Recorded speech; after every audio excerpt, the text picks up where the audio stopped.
Of episode 15 of Powerfully Imperfect. We had a little bit of a snafu if you're on our other live stream. I'm not sorry, but thank you for being patient with us. Today we're going to talk about validation. That's right, validation, that thing you're always chasing after, you needy loser. Validation. How do we get it? How do we give it? What is the point of it? And how not to seem like a needy little worm inside of your marriage. I'm excited to dive into all aspects of when not, always, never, everything about validation. We'll dive in right now.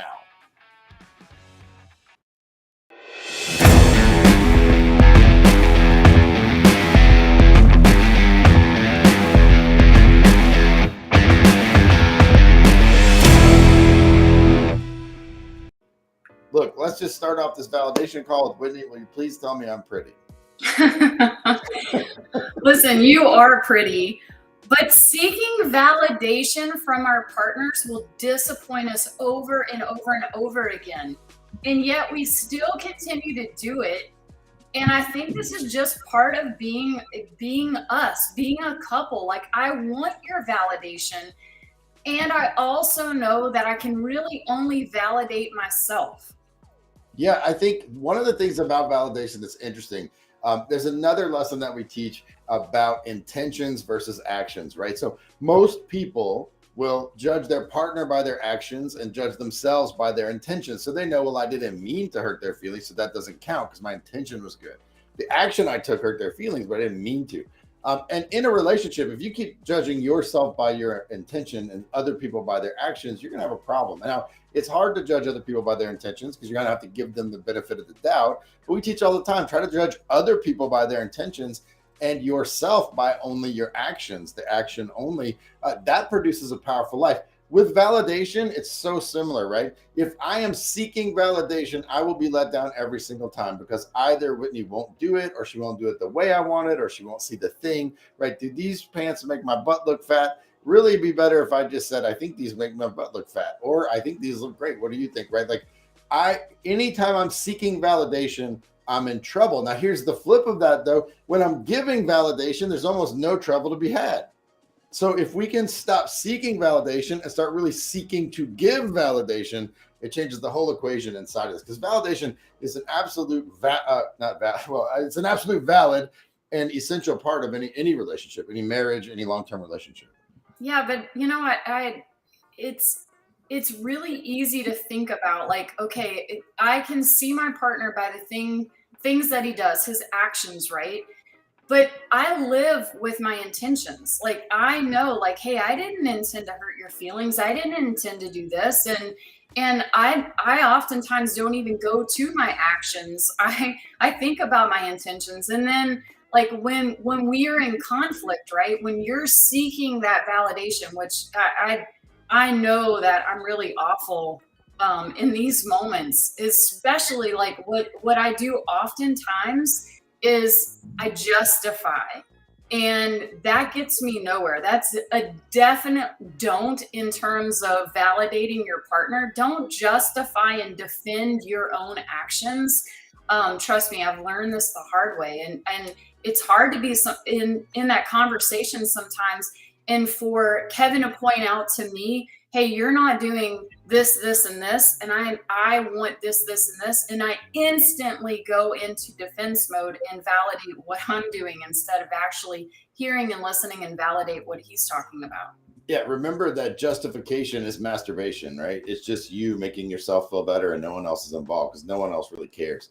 Anytime we're in justification, we're being defensive, right? And being defensive is the opposite of validation, right? If Whitney says, hey, you ought to have whatever, like take out the trash on time, like I wish we wouldn't have missed the trash on Monday, right? If I get defensive about all the reasons why I didn't and I was busy and I was doing this for our family, I'm not validating the concept, which I actually agree with, which is, yeah, we really should get the trash out. And I didn't do that, right? Anytime I get defensive, I'm not validating, right? Validation does not mean agreeing. I think that's a really important point is for me to validate something that I disagree with, Whitney, is not meaning that I agree with Whitney about something. It just means that I validate that, hey, okay, that is one valid way to see the world.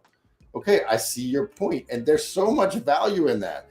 There is so much value in disagreeing while at the same time validating the point. It can really shape arguments. I have a story about that I'll tell in a minute, but I want to let with, what is your experience with this, like not having to agree and yet still validating? Well, I think oftentimes when I hear you say, okay, that's a valid point, it lets me know that you're actually listening to what I'm saying and not just hurrying up and thinking about how you're going to insert your thoughts to just overrun what I have to say. Because I feel like a lot of times, especially in our relationship, you're very vocal about things and I'm not. And so when I get vocal and you disagree, it goes for me, I instantly want to shut down.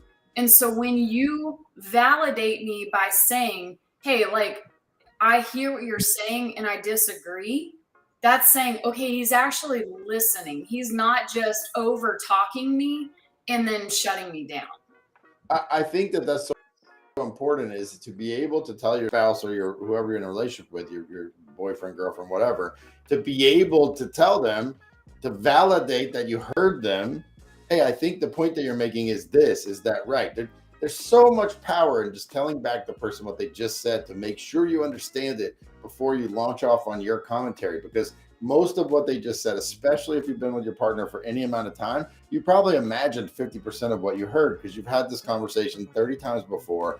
Your brain is going to fill in all the gaps with imagination. Great artists are about making the space in between. The Mona Lisa is amazing because there's a lot of fuzziness around the mouth, so everyone can kind of perceive and see the smile or intention that they want to see. Our mind will fill in the blanks of blurry conversations with memory. Memory is crystal clear. Memory, we know what that was. What we're actually seeing and hearing is more blurry. So our mind starts to fill in the blanks with memory. So Whitney's talking to me and I'm hearing what she's saying, but I'm also hearing the 10, 15, 20 other times we have this conversation.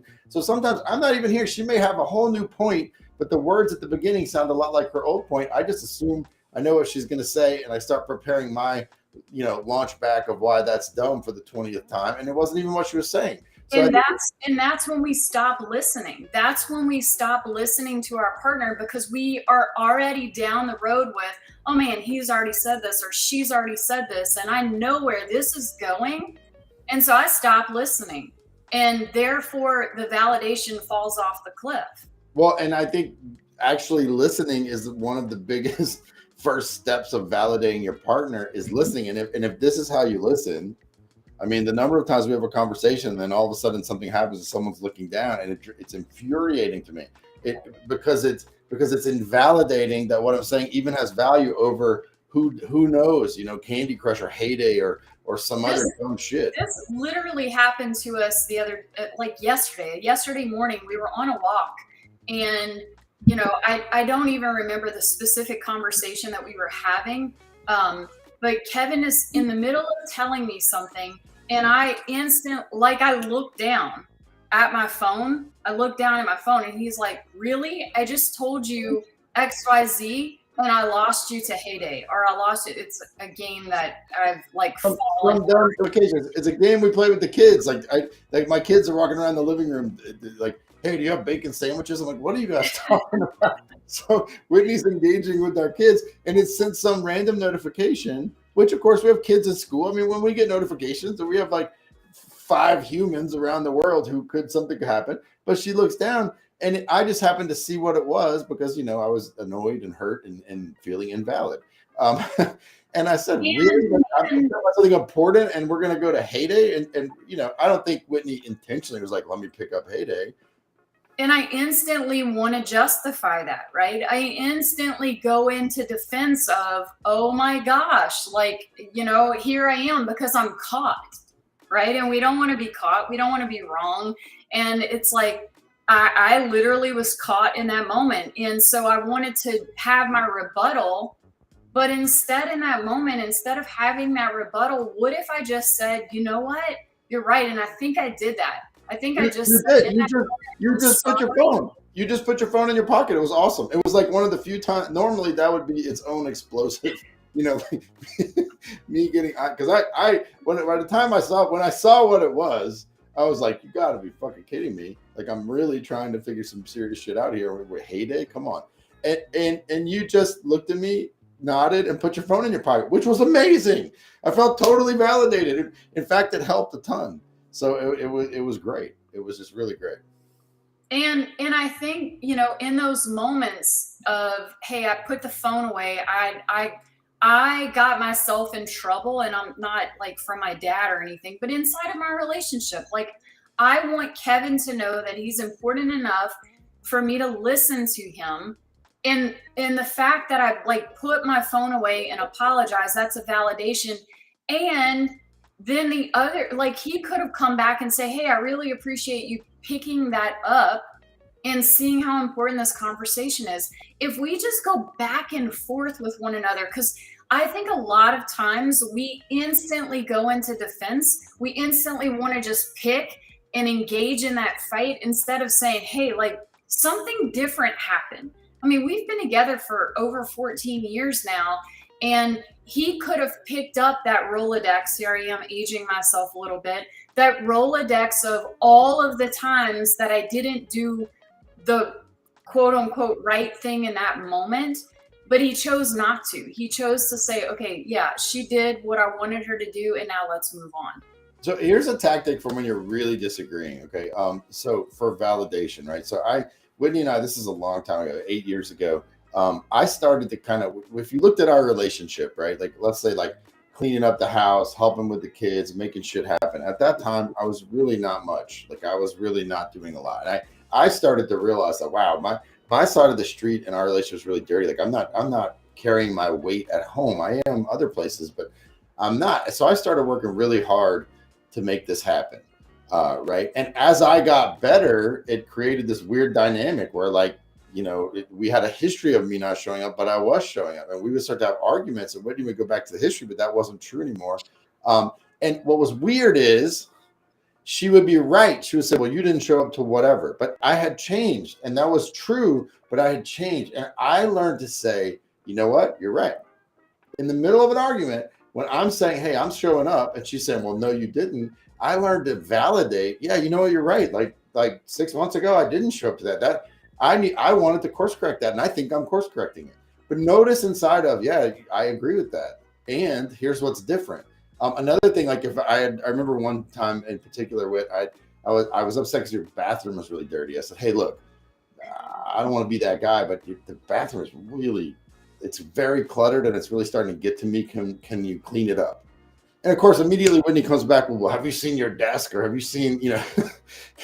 And the truth is, it was a shit show. I mean, the truth is, it was horrible. And instead of popping back, well, that's not what I'm talking about, like, and us invalidating one another over and over, I had the presence of mind to say, you know what? You're right about the desk. I need to course correct that. When we validate that by saying, hey, you're right, and I'm making changes, it takes all of that wind out of the sails of the conflict and for the other person. Because I know, like, when he's done this, it's been like, oh yeah, you're right. Like I have seen changes that have happened. I have, you know, I'm starting to see and validate those things that have actually happened instead of just harping on the past. No, and it's so important because it allows the memory that, hey, we're together, we're through this, and yes, we're having a conflict, but there are things we agree with. One tactic that we teach couples all the time is, like, when you're in conflict and you really disagree, can you in the moment tell the other person the things that they're saying that you do agree with? So maybe, you know, you're being mean to me, and you disagree that you're being mean, but you can say, well, I can see how me doing this would feel like, or would seem like I'm being mean, but here's why I think I'm not. Saying, like, here's the things I do agree with, and letting that be, because that's validating that this is another human being who has a perspective that's valid, no matter what it is. That's so important inside of a relationship, right? Because if we constantly invalidate one another, we're gonna alienate one another. We're gonna stop appreciating one another, and just, it's a real quick downward spiral. Validation is absolutely necessary inside of a relationship. But again, validation does not mean agree with, does not mean put money behind, does not mean, oh, that's a valid concept, so let's go do that. I think a lot of times too is when our partner is in conflict with something else and they're bringing that to us, there's this need inside of us to hurry up and fix it, right? And I think it's important for us to just sit back and listen And when they say, hey, can you help me fix this? Or do you know of some way that I can make a change? That's when the other person steps in. Because I think sometimes we just really want to be listened to and heard. Well, I think listening is the first step of any validation. Is really listening, really hearing, and that's why again why I say it's a great tactic when your spouse or anyone that you're in a relationship with. Really, this is a great tactic for anyone in your life. But since we're talking about relationships here, in your relationship, if someone comes to you with a point, negative or positive, give it back to them and keep trying to give it back to them until they're satisfied that you heard what they said. You know, George Bernard Shaw said that the greatest problem with communication is the illusion that it occurred. Many times we do call after call after call, which by the way, if you guys want to get on a call with us, we'd love to have you. We do coaching, not counseling. It's about where you are and where you want to go as a couple, right? But many times we hear this where we have one person say, hey, what do you wish this person could hear? And then we go to the other person, we say, hey, tell us back what she wants you to hear. And then what happens is they end up saying something that is kind of related to what was said, but no one else on the call, that's what they heard, right? Because they're filtered through memory, filtered through their trauma, their childhood, whatever their perceptions are. And so then we can say, before there's any response, okay, person A, is that really what you tried to say? No. Okay, well, maybe explain it again. And you keep doing this until the second person, the receiving person, can give it back in a way that the delivering person says, yes, that's what I meant.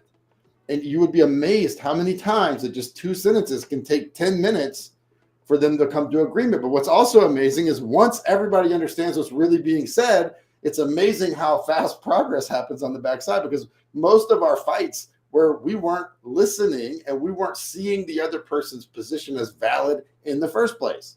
Right? Again, tilting from needing to be validated or having a need for validation, get rid of that. Like when you were 5, that was fine, but you're not 5 anymore, right? Tilting to delivering validation. How can I validate this person, even if I disagree, even if I think they're being unruly or insane at this moment? How can I validate that, hey, what they're going through is real and they're someone I care about? I think we've gotten away from being curious inside of these conflicts. I know that I've gotten away from it because I don't like conflict. I want to hurry up and move on to the next thing so I can get out of this uncomfortable feeling. But I know the times that when you have brought something to me that I've been curious about, I've asked you questions, and then I'm repeating back, hey, this is what I think that I've heard. If I continue to do that, then we're actually, listening to one another. We're hearing, we're having a direction instead of coming out of the conversation and then you going left and I'm going right. I'm actually like, okay, let me get curious about this. Let me ask the questions. Let me not just hurry up and like, hey, here's the silver lining so we don't have to dip down into the negative, because this is not where I want to be. I don't want to be here, so you shouldn't be there. Yeah, and to kind of wrap up this whole conversation with validation for me, and I'll let you wrap up too a bit, but think about it in the old days. We used to have maps. We'd have a map. Like if I wanted to travel from Houston to, let's say Portland, Oregon, I'd have a map and I'd have a list of streets and I'd be looking for different intersections. And it was kind of complicated. And often you would consult the map, kind of, even though it wasn't time to turn, you would say, okay, this city, I found that city. I'm validating where I am so I don't get too far off of course. And with the map, there's always this kind of like feeling that maybe I might not be on. Today we have GPS, right? I just plug it in. There's this little magic blue line that tells me where I am. And if I make a wrong turn, no problem. The GPS just finds a new valid route there, right? And so I have this constant validation with the GPS. And I think that a lot of ways with technology, between our connectedness and all, we have a constant validation of a lot of things. And we kind of want that in our relationships. Here's the deal. Most couples don't even have a map. They have no idea where they're going. They don't have a vision for the next month. They don't have a vision for the next year. They don't have a vision for where do we land when the kids leave. They don't have that. So you're looking for GPS level validation, and you don't even have a map of where you're going. In fact, many couples people are going opposite directions. They don't even want to be in the same car.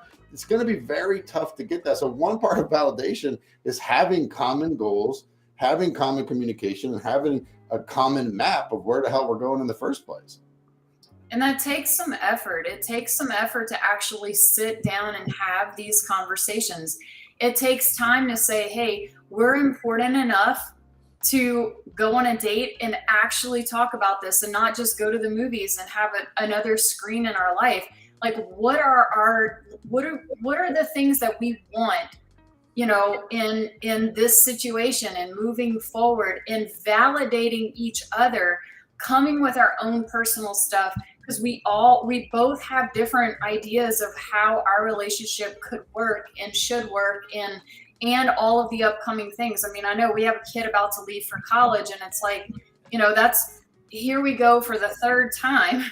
And, what is that going to look like? What do we want inside of that? Like, in validating each other in terms of coming together, either on a date night or getting some time together, away from other children, away from work, away from distractions, to just have the action item to create the results inside of our relationship. So it's not just something else that we've talked about, because so often we hear and we talk and we don't actually execute on the things that we want to do.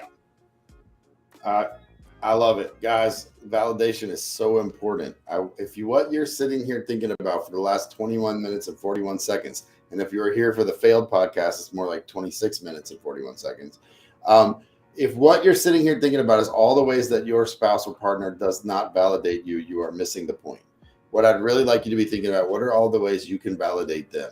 Fights, conflict, contention, or even just pressure inside of a couple could be so much better when we just seek to validate one another. Not agree, but just validate. Hey, I see where you want to go. Here's where I want to go. Maybe how can we set a course together? So really push into yourself. How can you show validation? The next time that you have a disagreement or even a conversation, how can you validate the other person first and then express your ideals? Once you're perfect at validating other people, then you would have permission to start getting, your feelings hurt that you weren't validated. But that'll be a long, long time from now, I can assure you. Quit defending yourself and put yourself in their shoes and imagine how they feel. Guys, thanks for having been here. Thanks for spending this time with us here on the Powerfully Imperfect podcast. If there's something in here that you benefited from, let us know. Comment, share, let your friends know. If you know someone who needs to hear this message, please share it with them. We're here every single week. We love you. We love hearing from you. We love to hear your problems, your issues, any questions that you'd like us to answer. Send them over. We'll start doing that live. Until next time, I want you to go out there and be powerfully imperfect.